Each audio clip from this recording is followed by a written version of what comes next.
CGM Georgia. I'm at the vessel on deck. As you can see, the swells are coming in from behind, making us roll a little bit. But we don't have, at least not yet, 8-meter swells as we had a couple of nights ago.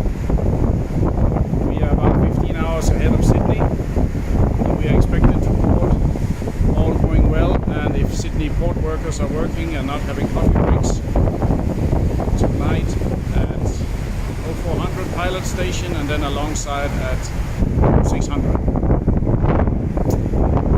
Very fresh air out here on the ocean, and as you can see, still pretty windy.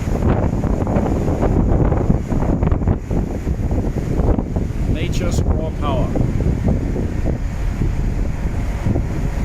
We better respect it. Over and out from CMA CGM Georgia, steaming ahead of the coast of New South Wales, Australia. Over and out.